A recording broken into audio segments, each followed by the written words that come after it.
Hello everyone, welcome back to our channel by mistake pregnancy का next part लेके आ गए। तो चलिए बिना देर करे शुरू करते हैं आज का पार्ट। पिछले पार्ट में हमने देखा था कि जो विंग था, विंग का बेबी शावर हुआ था और विंग बहुत ज़्यादा खुश था। यहाँ पे जो मतलब वांगजी था, वांगजी ने विंग को एक सरप्राइज़ दिया था, वो भी अपने बहन और अपने भाई को मतलब मिलवाकर। विंग बहुत ज़्यादा खुश था क्योंकि उसे इतने सालों बाद अपने भाई और बहन को देखा था और इससे ज़्यादा खुशी विंग को कभी मिल ही नहीं सकता था। और वो अपने भाई और बहन से बात करता है, वो एक क्वालिटी टाइम स्पेंड करते हैं और विंग को देखकर, विंग को खुश देखकर वांगजी खुद खुश था। वांगजी जानता है कि वो जो कर रहा है ये अभी के लिए विंग के लिए अच्छा है, क्योंकि विंग अभी जिस कंडीशन में है उसे अगर ये सारी चीज़ें एक साथ पता चलेगा तो विंग को एक बड़ा सा झटका लगेगा और ये चीज़ वांगजी कभी नहीं चाहेगा। इसीलिए उसने वो सारी सच को अभी के लिए छुपा के रखना ही सही समझा था। हालांकि उसने बहुत सोचा था क्योंकि उसे पता है कि ये सारी चीज़ें जानने का विंग का पूरा हक है, लेकिन अभी सिचुएशन के ऊपर डिपेंड करता है सच कितना गहरा है और कितना कड़वा है। और ये सच, वो कहते हैं ना कि सच हमेशा कड़वा होता है। अब चाहो आप मानना चाहे या ना चाहे, सच सच होता है और सच को मानना ही पड़ता है। ये चीज़ वांगजी बहुत अच्छे से जानता है। तो यहाँ पे जो विंग था, विंग तो एकदम सो गया था और दूसरी तरफ वांगजी भी फ्रेश होकर विंग के साथ ही सो गया था। यहाँ पे जियांग क़्यानली और जियांग चेंग भी मतलब मेंशन में रह गए थे एंड वो भी अपने अपने जो रूम थे वहाँ पे जाके सो गए थे। तो अब यहाँ से वक्त बीतता है। विंग जो अब अपने सिस्टर और अपने भाई के साथ बहुत ज़्यादा खुश था और विंग सबसे ज़्यादा खुश अपने नेफ्यू को देखकर था, जियांग क़्यानली का बेटा जिन रुलान। उसे देखने के बाद तो विंग बस उसे ही गोद में लेके रहता था।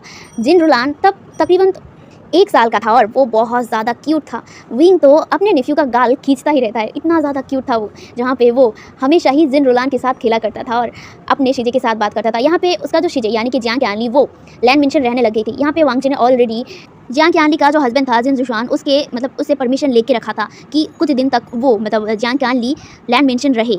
एंड जो जिन जुशान था वो मान भी लिया था क्योंकि इसमें उनका ही फ़ायदा ज़्यादा है, क्योंकि ऑफकोर्स यहाँ पे वो लोग डील करने वाले थे मतलब लैंड कॉर्पोरेशन के साथ, तो उन्होंने तुरंत ही मान लिया था। इनफैक्ट जिन गोंगशान तो एक ही झटके में मान लिया था। जहाँ पे जो जियांग चेंग था वो भी लैंड मेंशन रहने लग गया था। लैंड मेंशन में अपने भाई के साथ बहुत अच्छा वक्त भी बिता रहा था और वो साथ ही साथ जियांग कंपनी को भी संभालने लग गया था। हाँ, जियांग चेंग अब जियांग कॉर्पोरेशन को टेक ओवर कर लिया था एंड वो अब जियांग कॉर्पोरेशन का जियांग कंपनी का CEO है एंड वो उसकी जिम्मेदारी भी पूरा कर रहा था।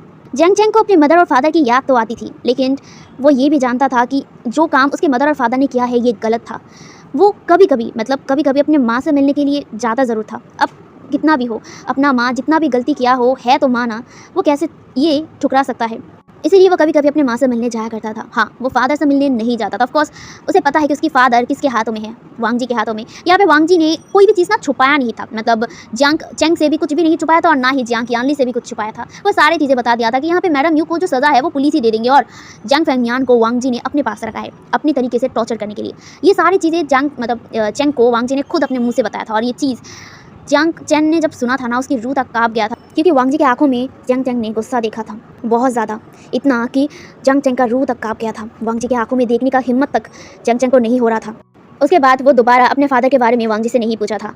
वो जानता है उसके फादर ने जो भी किया है उसे वही मिल रहा है। वो कहता है ना, जैसी करनी वैसी भरनी, वही चीज़ उसके फादर के साथ हो रहा था। उन्होंने जैसा किया था, जितना गंदा गेम उन्होंने खेला था, उतना ही गंदा उसे टॉर्चर मिल रहा था। ये सारी चीज़ें वांगजी मतलब जियांग चेंग को समझ आ गया था। उसे बुरा तो लग रहा था, लेकिन वो अपने इमोशन को कंट्रोल कर रहा था क्योंकि ये सारी चीज़ें उसके फादर डिजर्व करते हैं। इनफैक्ट वो बचपन से ही तो देखे जा रहा था उसके फादर की लालचीनेस को।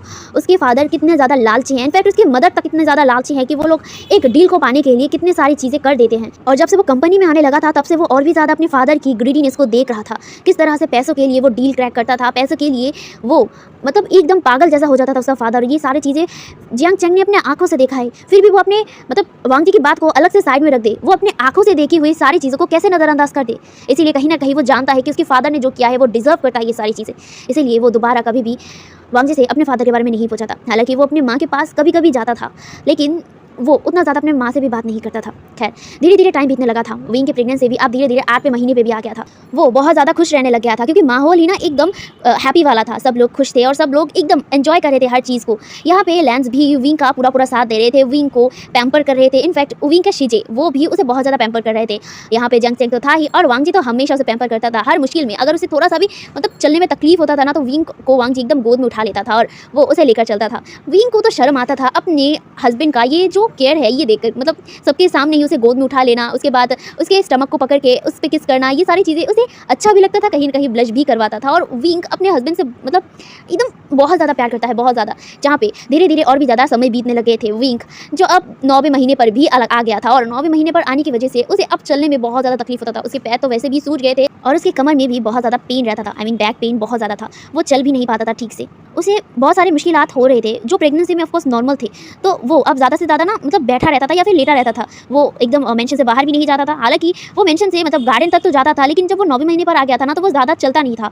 उसे हमेशा ही ना बैक में पेन रहता था और इस वजह से वांग जी और भी ज़्यादा विंग का केयर करने लगा था। उसकी हर चीज़ें वो ना एकदम उसके पास लाके रखता था और ऑफ कोर्स 24 घंटे उसके पास मेट्स रहते थे। जब भी विंग को ज़रूरत पड़ता था तभी मेट्स उसकी मतलब सारी जो ज़रूरत की चीज़ें थे ना वो विंग के सामने वो लोग पेश कर देते थे। और ऑलरेडी डॉक्टर यहीं पर थे, मतलब प्लान मेंशन के पास ही वो लोग रह रहे थे। यहाँ पे वांग जी कोई भी चीज़ मतलब कोई भी चीज़ों का जो खामियां था ना वो नहीं रखा था। वो हर ज़रूरत की चीज़ों को एकदम बहुत करीब, विंग के बहुत करीब रख दिया था और उसकी तकलीफ की हर चीज़ों को एकदम हटा दिया था। जहाँ पे 9वें महीने पर तो विंग का पेट एकदम बड़ा सा हो गया था और वांग जी हर बार उसके इस बेली को पकड़ के ना किस किया करता था।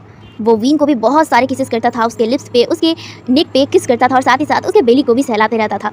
और साथ ही साथ ज़्यादा से ज़्यादा वो विंग के साथ ही रहा करता था। वो जो ऑफिस का जो काम था ना वो सारी चीज़ें वो घर में बैठ के करने लगा था और वो हमेशा विंग के साथ रहा करता था। और ये चीज़ से विंग भी बहुत ज़्यादा खुश था क्योंकि वो अपने अल्फा से ज़्यादा दूर नहीं रह पाता था।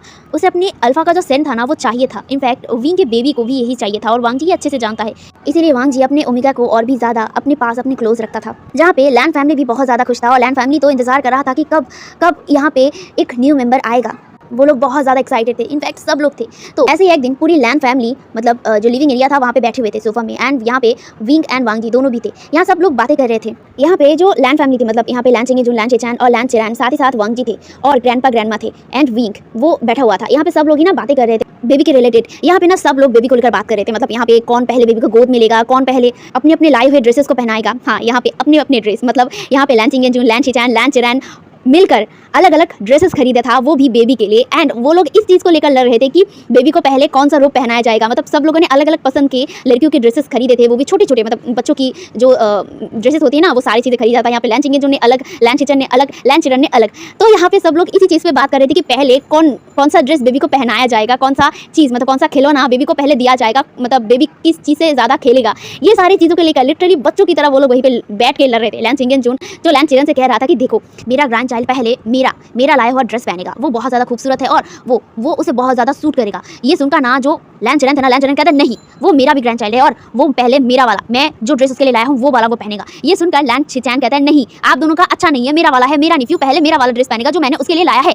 ये कहकर वो तीनों एक साथ मतलब लड़ने लगे। लिटरली बच्चा अभी तक आया नहीं था दुनिया में, लेकिन ये तीनों अभी से ही लड़ाई शुरू कर दिया था। और यहाँ पे बैठ के ग्रैंडपा, ग्रैंडमा, विंग, वांग जी बस इन तीनों की लड़ाई को देखे जा रहे थे।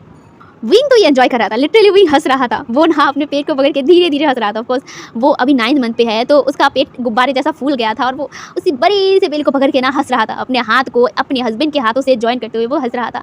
विंग को बस वांग जी देख रहा था हंसते हुए।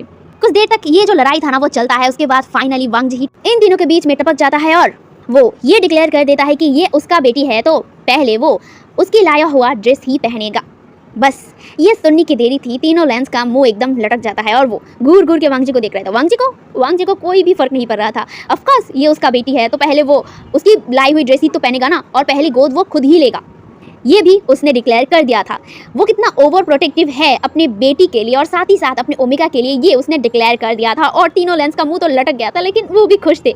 वो भी अपने मतलब वांग जी को ये नए अवतार में देखकर ना बहुत ज़्यादा खुश थे। ऑफ कोर्स नए अवतार में वांग जी किसी के लिए इतना जेलस नहीं होता है जितना जेलस वो अपने ओमेगा और अपने बेटी के लिए होता है, इतना ओवर प्रोटेक्टिव, जो कहीं ना कहीं तीनों लेंस को भी पसंद था और विंग को तो बहुत ज़्यादा था।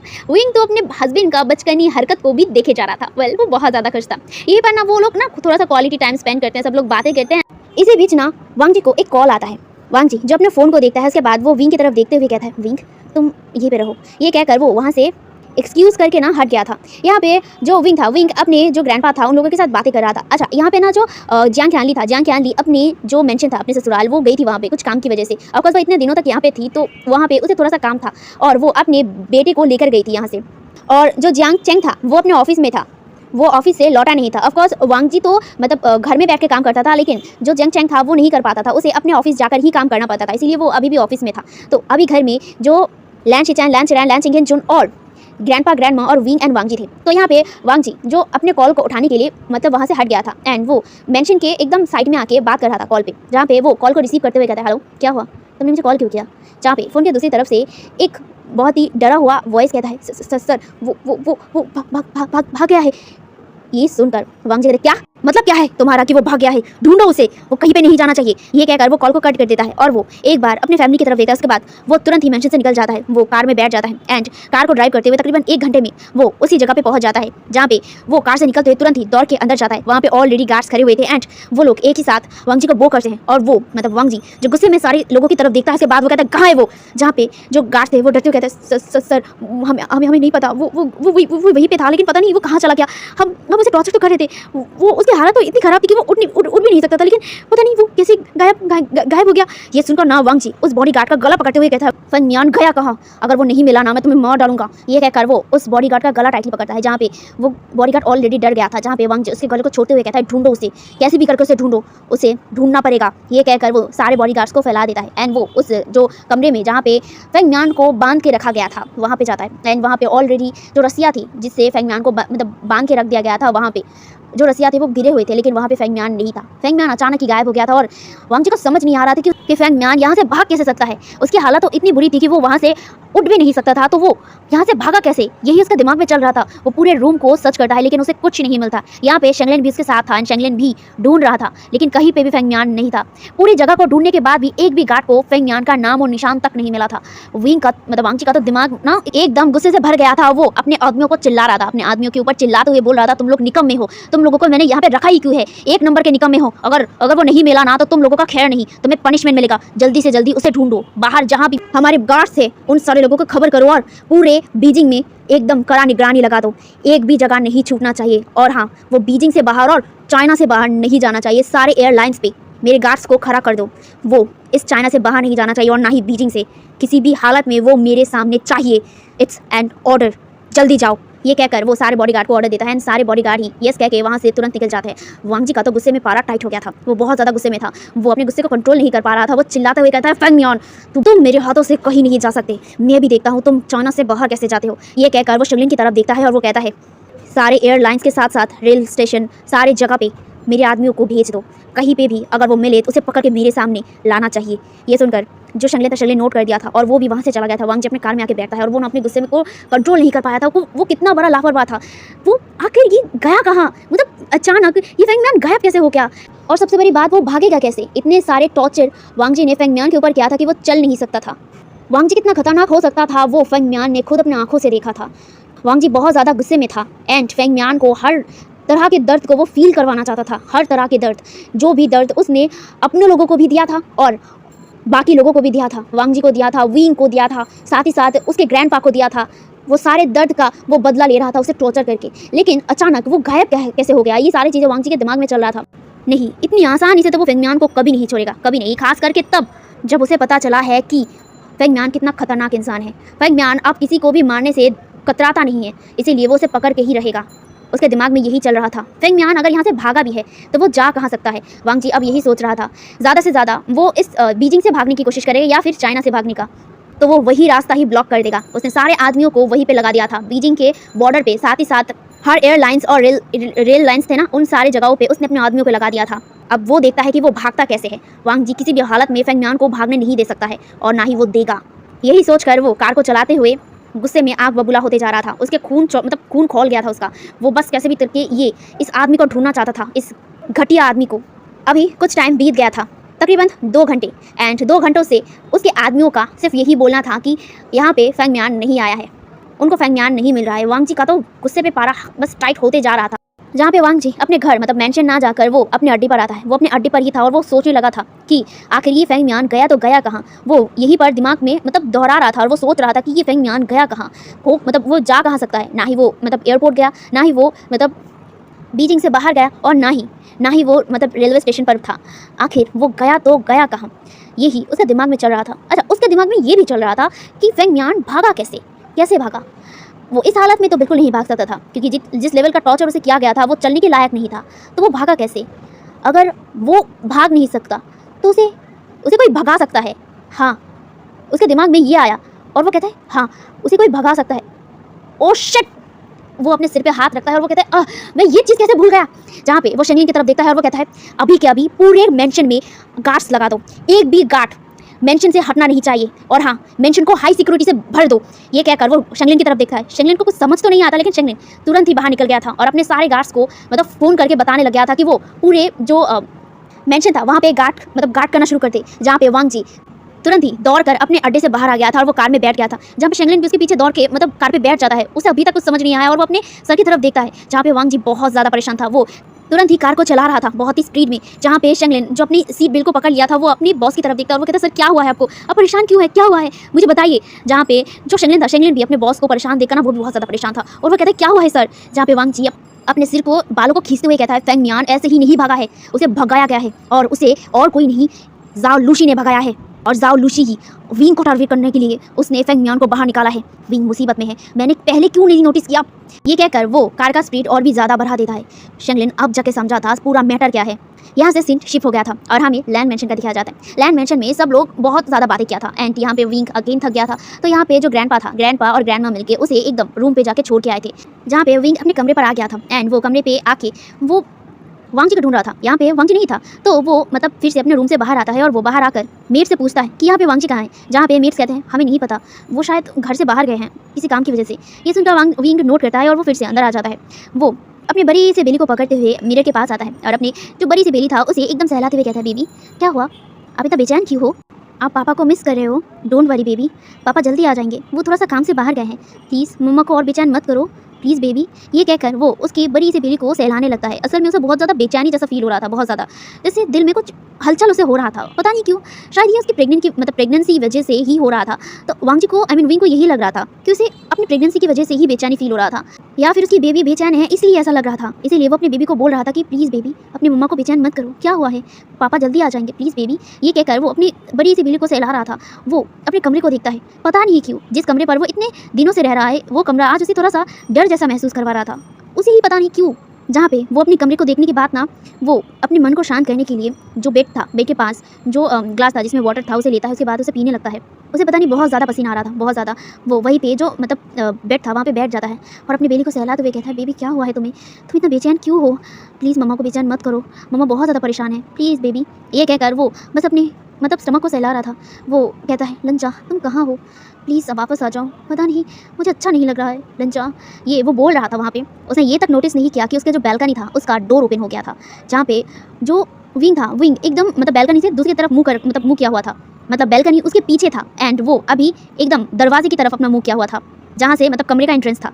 वो इंतजार कर रहा था कि कब डोर ओपन होगा और कब वांग जी वापस आएगा। वो यही सोचकर बस डोर की तरफ देख रहा था, लेकिन पीछे ज़रूर कोई आया था एंड वो बस विंग को ही देखे जा रहा था।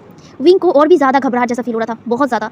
वो अपनी बड़ी से बेली को पकड़ के जो बेड था ना वहाँ से उठ गया था और वो मतलब धीरे धीरे उसे मतलब बेली को पकड़ के वो धीरे धीरे एकदम पीछे मुड़ गया था।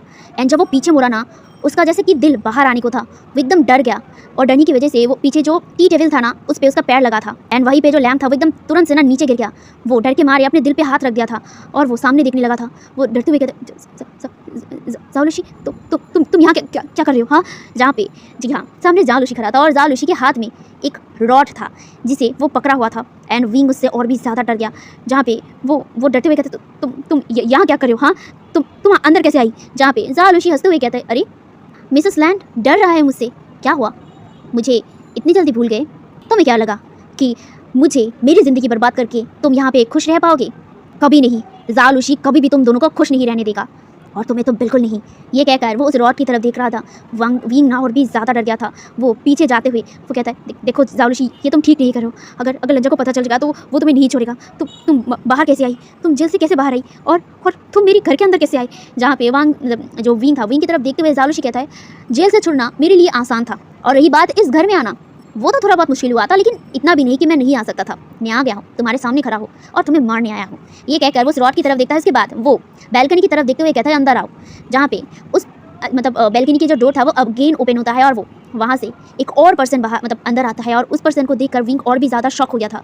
वो शॉकिंगली उस पर्सन को देखते हुए कहता है फादर आप यहाँ क्या कर रहे हैं, आप यहाँ कैसे और आप ऐसे क्यों आए हैं। और ज़ाओ लूशी आपको वो कन्फ्यूज़ हो गया था और वो कन्फ्यूजिंगली ज़ाओ लूशी की तरफ और अपने फादर की तरफ देख रहा था। जी हाँ, वहाँ पे फेंग मियान खड़ा था, जहाँ पे विंग नोटिस करता है कि फेंग मियान के मतलब बॉडी पे ना चोटों के निशान थे बहुत सारे, जैसे कि उसे टॉर्चर किया गया हो। जहाँ पे जो विंग था, विंग कहता है फादर आपको हुआ क्या है, आप ऐसे क्यों दिख रहे हैं, आपके बॉडी पर ये सब मार्क, और आप जालूशी के साथ क्या कर रहे हैं। यही सारे सवाल वो पूछे जा रहा था, जहाँ पे जो फेंग मियान था वो हंसते हुए कहता है शांत हो जाओ बेटा, इतना परेशान क्यों हो रहे हो, अभी इस हालत में तुम्हें डरना नहीं चाहिए और ना ही घबराना चाहिए, इतनी बातें बोलना भी नहीं चाहिए, देखो तुम्हारे बेबी को इससे परेशानी होगा, शांत हो जाओ। ये कहकर फेंग मियान के चेहरे पर एक डेविल स्माइल आ जाता है और वो उसकी तरफ बहुत डेविली देख रहा था। विंग इससे डर गया था, वो अपनी बेली को एकदम टाइटली पकड़ लिया था प्रोटेक्टिवली, और वो अपने फादर की तरफ देखते हुए कहते फादर, जहाँ पे वो यही कह पाया था तभी फेंग मियान चिल्ला कर कहते ओ प्लीज़ शट अप, मुझे फादर मत बुलाओ, मैं तुम्हारा फादर नहीं हूँ, तो मुझे फादर बुलाना बंद करो। ये सुनकर ना विंग ना एकदम शॉक हो गया और वो अपनी आंखें बड़ी बड़ी करके ना मतलब फेंग मियान की तरफ देखता है और वो कहता है क्या कह रहे हैं आप ये। जहाँ पे फेंग मियान कहता है सही कहा मैंने, एकदम सच बोला है, ज़िंदगी में मैंने इससे बड़ा सच तो नहीं बोला है जो मैंने अभी तुम्हें बोला है। हाँ, मैं तेरा फादर नहीं हूँ, तेरे फादर को मैंने कब का मार दिया है तुझे पता है, मैंने मेरे हाथों से उसे मारा है, बड़ा उड़ रहा था, मेरी सारी चीज़ें वो छीन रहा था, मैं खुश रहना डिजर्व करता हूँ, लेकिन तेरा फादर सारी खुशियाँ ले रहा था, मैं कैसे बर्दाश्त कर लेता, इसीलिए मैंने तेरे फादर को मार दिया, वो मेरे रास्ते का कांटा बन रहा था, तुझे पता है मेरे सामने जो भी रास्ते का कांटा बनता है ना, मैं उसे ही मार डालता हूँ, और ठीक वैसे ही मैंने मेरे ही हाथों से मेरे भाई को मार डाला है, और तेरे फादर को, वो मेरी खुशियाँ, मेरे पैसे, मेरे सब कुछ के बीच में वो आ रहा था, इसीलिए मैंने मार दिया उसे। और तुझे पता है तेरे हस्बैंड लान वांगजी, उसकी मदर को भी मैंने ही मारा है। रुक, अभी भी एक और सच बाकी है, तेरी वो क्या कहते हैं, तेरे हस्बैंड के जो ग्रैंडफादर है ना, उसको भी मैंने ही मारा है। पता है किस लिए, पैसे के लिए, ये लैंड प्रॉपर्टीज देख रहा है ना, ये सारी चीज़ों के लिए मैंने सबको मार डाला है, तेरी मदर को, तेरी फादर को, और साथ ही साथ तेरे हस्बैंड के मदर को भी मैंने मार डाला, और ग्रैंड फादर को भी मैंने मार डाला। मुझे पैसे चाहिए थे, लेकिन तेरी हस्बैंड मुझे पैसा लेने दे तो ना, उसने मुझे धोखा दिया, मुझे धोखा देने का हिम्मत किया, उसने मुझे मेरे ही प्रॉपर्टी नहीं दिया, ये लैंड प्रॉपर्टीज़ में हकदार मैं हूँ, मैं ये प्रॉपर्टी संभालने का हक सिर्फ मेरा है, ये सारे पैसे सब मेरे हैं, तुम लोग मेरे रास्ते का कांटा बन रहे हो। मैंने कितनी बार तेरे हस्बैंड को मारने की कोशिश किया, लेकिन ये तो अपनी चालाकी के चलते बच जा रहा था, उसने मुझे पकड़ के रखा, मुझे इतना टॉर्चर किया, मैं उसे नहीं छोड़ूंगा, उसने मेरी ज़िंदगी को एकदम नर्क जैसा बना दिया था ना, आज मैं उसकी पूरी ज़िंदगी को नर्क जैसा बना दूंगा। उसने मुझे ये प्रॉपर्टी नहीं दिया, ठीक है, कोई बात नहीं, अब मैं उसे प्रॉपर्टी को क्या, उसे मैं किसी चीज़ का लायक नहीं रहने दूंगा, मैं उसे मार डालूंगा, लेकिन उसे ऐसे नहीं मारूंगा, उसे भी मैं तड़प के मारूंगा, और उसकी तड़प का रीज़न तुम होगे, तुम्हें मार के मैं उसे तरपाऊंगा। उसने मुझे इतनी टॉर्चर किया था ना, उसकी हर एक टॉर्चर का बदला मैं तुझे मार के करूंगा। ये कहकर वो जो रॉड यीशिंग के हाथ में था, जो जालूशी के हाथ में था, वो अपने हाथ में ले लिया था। विंग के मानो उसके मतलब हेड पे एक जैसे आसमान टूट पर गिरा था। ये सारी चीज़ें जो भी सच उसने अभी जाना था ना, ये चीज़ उसके लिए इतना बड़ा झटका था कि वहीं पे वो फ्रोज हो गया था। वो बस अपने सामने जांग फेंगमियान को देखे जा रहा था, एक डेविल के रूप में। वो उसके फादर जैसे नहीं लग रहे थे, वो एकदम ही हैवान जैसे लग रहे थे, जिसके हाथ में एक बड़ा सा रॉड था। विंग वो अभी कुछ सोच और समझ नहीं, मतलब कुछ भी सोच नहीं पा रहा था, वो ये चीज़ें कैसे बर्दाश्त करे। वो अपने स्टमक को तो पकड़ा हुआ था और साथ ही साथ बहुत ज़्यादा घबराया हुआ था। उसकी आंखों में लगातार आंसू बह रहे थे। जो भी उसने सुना, ये सारी चीज़ें उसके लिए अनबियरेबल थी। सारी चीज़ें वो लिटरली जैसे अपने पैरों को भी फील नहीं कर पा रहा था, जैसे कि उसके पैरों तले ना कोई ज़मीन नहीं है, उसे ऐसा फील हो रहा था। वो इतना ज़्यादा घबरा चुका था और इतना ज़्यादा टूट चुका था। वो सामने बस अब आगे आते हुए फेंगमियान को देखे जा रहा था, जो उसकी तरफ बढ़ रहा था। विंग वहीं पे फ्रोज था, वहीं पे। उसके लिए ये सारी चीज़ें बेयर करना इतना ज़्यादा मुश्किल था। वो कुछ नहीं कर पा रहा था। कुछ देर तक वो ऐसे ही फ्रोज रहता है और फेंगमियान जो उसके पास आ रहा था, ये देखकर विंग अपने होश में आता है। वो अपने बड़ी से बेली को पकड़ लिया था। वो धीरे धीरे पीछे जाने लग गया था और भी ज़्यादा। वो जिस चीज़ पे ना लीन हुआ था ना, उस चीज़ को वो अपने हाथ में ले लिया था। वो अभी भी नहीं देख रहा था कि वो उसने क्या चीज़ लिया था। उसे लग रहा था कि वो किसी शील्ड के अंदर से कुछ तो निकाला था, बट क्या उसे नहीं पता। बट उसके हाथ में अभी वो था। तो वो फेंगमियान की तरफ देखते हुए कहता, आगे मत आइए, मेरे आगे मत आइए। ये कहकर वो अपने हाथ में जो भी था ना, वो उसे सामने कर दिया था। एंड जब वो अपने दोनों हाथों को पकड़ के उसे सामने किया था, तब जाके वो उसे देख पाया था। उसके हाथ में एक गन था। एंड ये देखकर जैसे विंग शॉक था, उससे कई ज़्यादा जाओ लुशी और फेंगमियान शॉक थे। उन वो लोग एकदम वहीं पे खड़े हो गए थे और उनकी आंखें बड़ी बड़ी। एंड विंग का हाथ कांप उठा था जब उसने ये देखा, मतलब हाथ में गन, उसके हाथ में गन कैसे, वो इस गन को देखता है और वो कहता है ये गन वो फेंग मियान की तरफ देखता है। फेंग मियान जैसे थोड़ा घबरा गया था, लेकिन विंग का डरा हुआ फेस देखकर और समझ गया था कि विंग गन चलाना नहीं आता उसे। तो ये देखकर जो फेंग मियान था, फेंग मियान हंसते हुए कहते हैं क्या तू इसे मुझे मारेगा? मार, कोशिश कर, कोई भी फ़ायदा नहीं है, आज तुझे कोई नहीं बचा सकता। आज तू मेरे हाथों मरेगा। तुझे ना तभी मार देना चाहिए था जब तू पैदा हुआ था, तुझे तभी मर जाना चाहिए था। लेकिन क्या करता, तेरी ये छोटी सी ज़िंदगी को मैंने छोड़ दिया था, लेकिन मुझे नहीं पता था तब कि तेरी ये छोटी सी ज़िंदगी मेरे लिए रास्ते का कांटा बन जाएगा। पर कोई नहीं, अभी समय है तुझे मारने का। और साथ ही साथ वो उसके स्टमक पे देखते हुए कहता है तेरी ये छोटी सी ज़िंदगी को भी मैं मार डालूंगा। ये कहकर फेंग मियान हंसने लगा था। वो ज़ोर ज़ोर से हंसते हुए कहता है आज मैं तुझे मार डालूंगा विंग। आई एम सॉरी बेटा, I am really very sorry. मुझे बहुत ज़्यादा दर्द हो रहा है तुझे मारने पे। तू मेरा बेटा है ना, तू मेरा सब कुछ है जिसे मुझे अब मारना पड़ेगा। आई एम सॉरी बेटा, आई एम सॉरी। ये कहकर वो उस रॉड को एकदम ऊपर उठा दिया था। विंग के हाथ में वो गन था।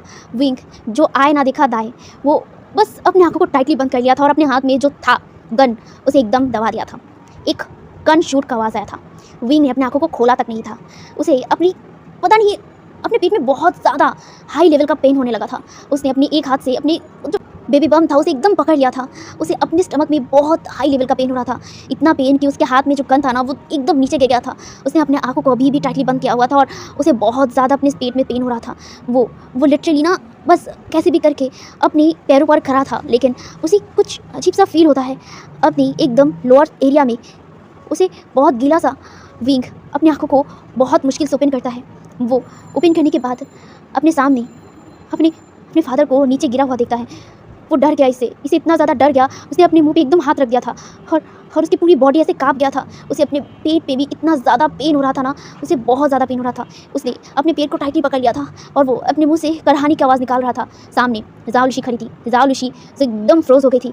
वो सामने पड़ा हुआ बॉडी को देखी जा रही थी। आई मीन फेंग मियान का बॉडी जो भी नीचे गिरा हुआ था वो भी एकदम काँप गई थी। उसने भी अपने मुंह पे एकदम हाथ रख दिया था। वो भी बहुत ज़्यादा शॉक हो गई थी। एंड विंग जो अब शॉक होने का और मतलब कुछ भी नहीं सोच पा रहा था, अपने दर्द को वो झेल नहीं पा रहा था। वो कैसे भी करके अपने आप को, मतलब होता ना जो दीवार था उस पर एकदम टेक लगा कर धीरे धीरे एकदम नीचे बैठ गया। वो अपने पेट को पकड़ लिया था। उसे बहुत ज़्यादा पेन हो रहा था, उसका वाटर ब्रोक हो गया था। एंड वो अपने पेट को पकड़ कर लंजा तुम कहाँ हो? मुझे बचाओ प्लीज़ प्लीज़ लंजा। वो यही बोले जा रहा था। उसे अपने स्टमक में बहुत ज़्यादा पेन हो रहा था। दूसरी तरफ जाओ लुशी जो इतना ज़्यादा काँप चुकी थी ना, वो वहीं से मतलब एकदम ना नीचे गिर गई थी। वो सामने ये नज़ारा देखकर इतना ज़्यादा डर गया था कि वो वहीं पर एकदम गिर गई थी। वो कुछ नहीं कह रहा था, मूर्ति की तरह वहीं पे बैठ गया था। और ऊपर से विंग को अपने पेट में बहुत ज़्यादा दर्द हो रहा था, बहुत ज़्यादा। उसे लेबर पेन स्टार्ट हो गया था, लेबर पेन, वाटर ब्रोक हो गया था। वो बार बार लंजा का नाम लिए जा रहा था।